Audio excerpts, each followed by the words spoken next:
Now, joining us is James Wesley Rawles, and he has been, again, a top survivalist since he's been a survivalist since his teenage years, been a top survivalist for decades. Survivalblog.com is his very popular website.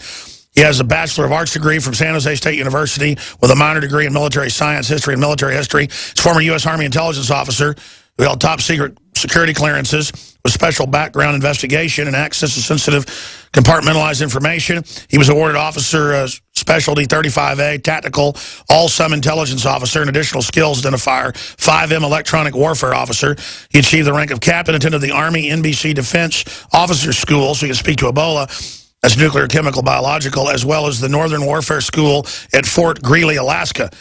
But really where he's been successful is in the market of ideas with millions of survivalists, one of the top survivalists out there, and a best-selling fiction and nonfiction writer with a string of New York Times bestsellers under his belt and a very popular guest on this show. So I want to thank him for coming on. He won't even have his face seen for really a decade.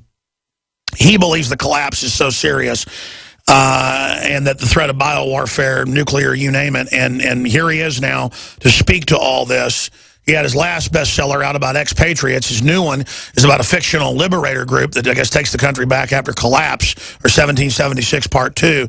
He'll give us a little sneak peek on those books coming out at the end of the month, the new book, The Liberators. But I tell you, James, I want to get your take on this. I don't know your take yet, but mine is bottom line.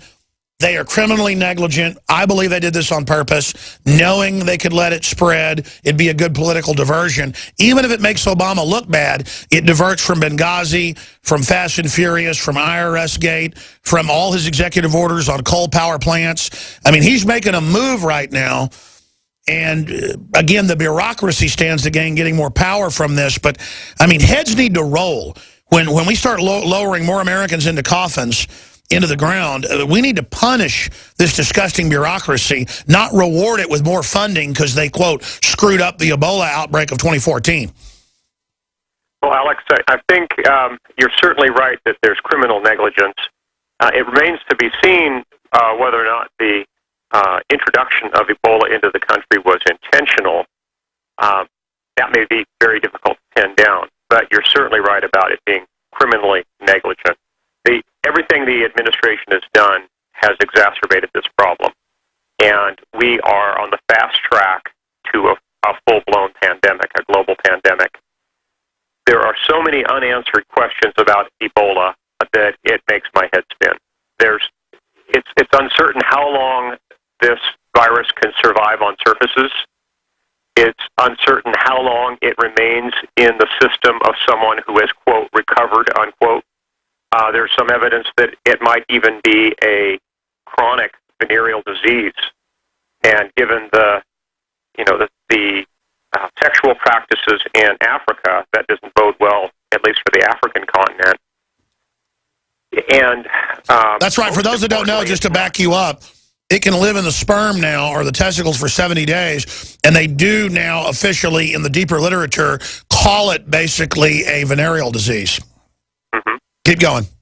Well, yeah, but the key question is, can it be easily transmitted through the air, not just with vomit, not just with blood, but with just very fine droplets from breathing?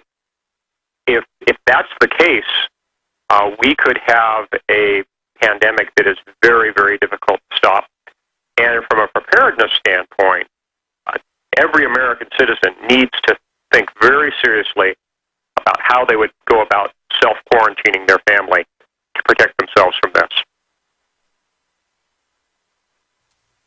I also think it's important to let the feds know they've clearly been standing down and are still standing down.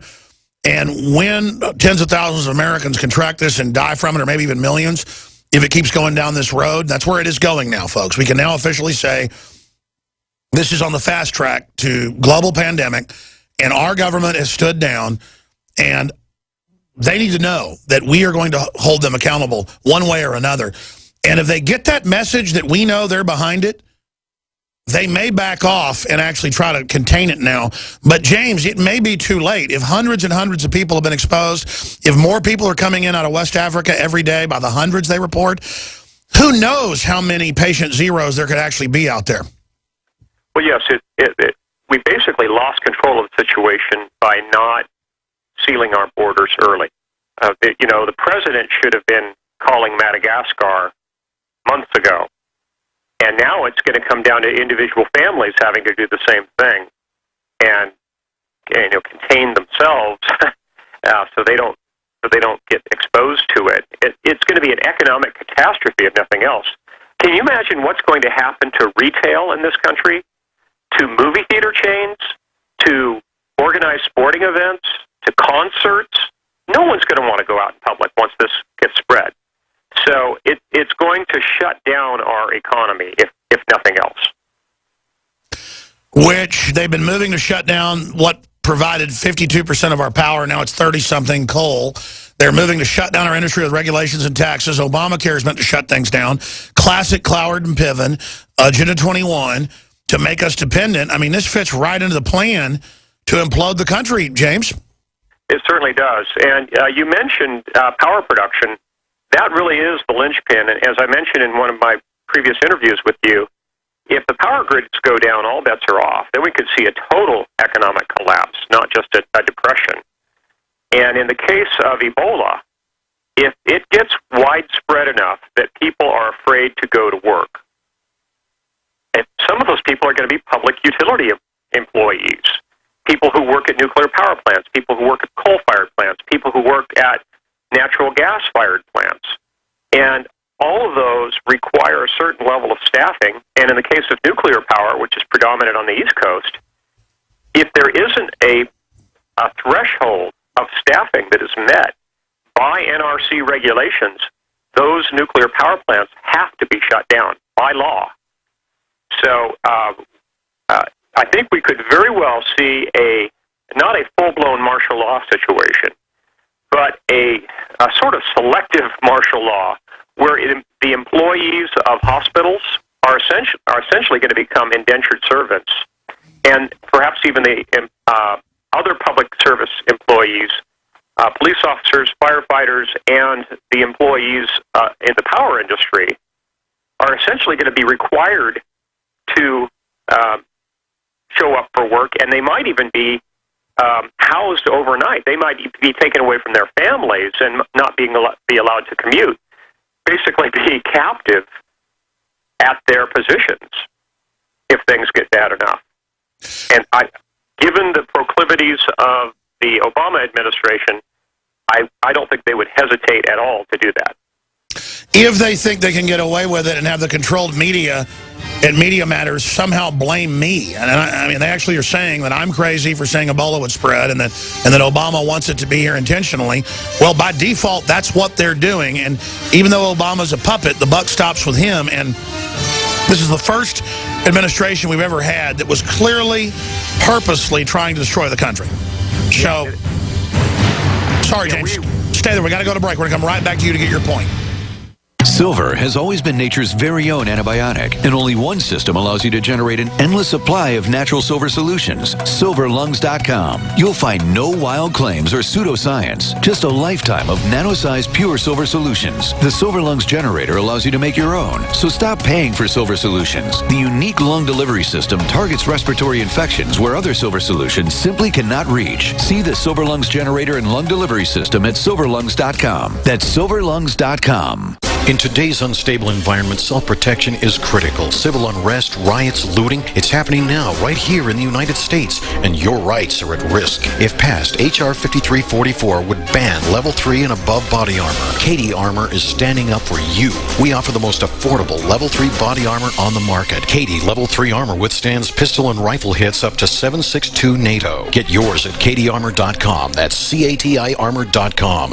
Katie Armor, come and take it. On September 30th, 2014, the first confirmed case of Ebola appeared in the U.S. This, combined with several other unidentified viruses, have some of our customers at 30dayfoodsupply.com concerned about the safety of our domestic food supply, resulting in a surge of our $99 90-serving kits. While we at 30dayfoodsupply.com have no expertise in epidemiology, we are aggressively purchasing raw materials that are currently in stock, and we intend to continue to sell our 30-day non-GMO emergency food supply for only $99 as long as we can. Oregon Trail Foods and 30dayfoodsupply.com keep prices low by buying directly from the producers in Oregon and then pass the savings on to you. Call 541-229-0010 and purchase our 30-day, 90-day serving emergency food supplies for only $99 and $10 ships your entire order to the lower 48. Visit our website at 30dayfoodsupply.com or call 541-229-0010.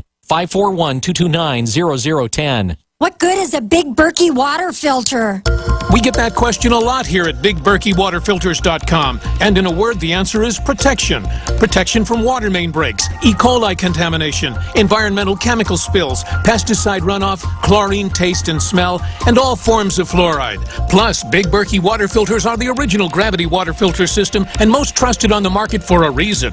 Tested by multiple independent NSF EPA certified labs, they are the gold standard in water purification. At only 1.7 cents a gallon, a single set of filters can last for 5 to 10 years. That means big savings. Big Berkey, the one that's powerful enough to purify stagnant pond water. Get a Big Berkey today at BigBerkeyWaterFilters.com. GCN listeners receive 5% off all ceramic filter systems. Visit our website or call 1-877-99-BERKEY. That's 877-99-BERKEY. Big Berkey Water Filters, for the love of clean water.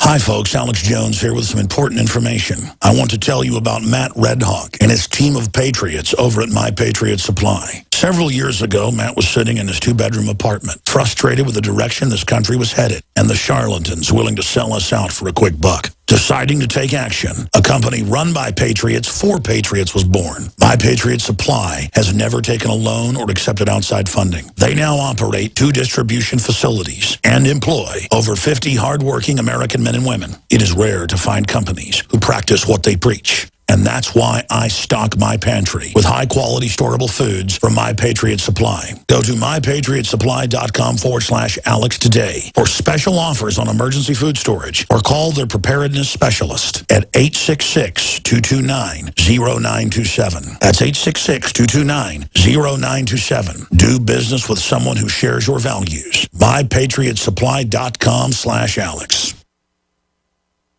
We don't need no education.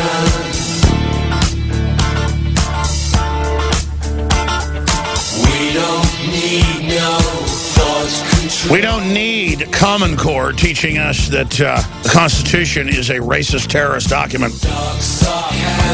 We don't need the political correctness that's really a tyranny against free speech. What we need is real freedom. Thomas Jefferson style. George Washington style. James Wesley Rawles is our guest, survivalblog.com, one of the top survivalists and best-selling authors, former U.S. Army intelligence captain, and he's with us. He got cut off by the break. He was trying to jump in with a point on my point, if you just joined us, that this is now premeditated, even if it was incompetence before. They are taking the second Ebola nurse patient to Atlanta, to a little bit better facility, but the default was level 4 emergency facilities or an aircraft carrier with people, the medical workers in the military that have basically volunteered when they signed up for something that's hazardous. Now, from my reading of the law and common sense and default, that's why I think it is a conspiracy, James, is if you have defaults in position and you don't send kids to school if they have the flu, but you send them to school when they have Ebola, I mean, they just can't perfectly screw up this bad. Statistically, I mean, I know you don't want to go there and say you think it's staged, but I mean, I want your real view. This is really starting to look bad, and then please continue with your point. Well, I think it is about as bad as it could get, given public policy. In the great chess game of politics, I think that every move they made with Ebola has been in the direction of furthering this pandemic. The decisions they should have made months ago weren't made, and repeatedly they've been making bad call after bad call, and the public, the generally dumb public, the GDP as I like to call them, are the ones that are going to suffer. So people need to not only hold their elected representatives accountable, but sure. At this point, they're going to have to fend for themselves. Well, that's what I was And about to they're gonna say. have to Look at plan. Katrina. Look at the hurricane that hit a few years ago in New York.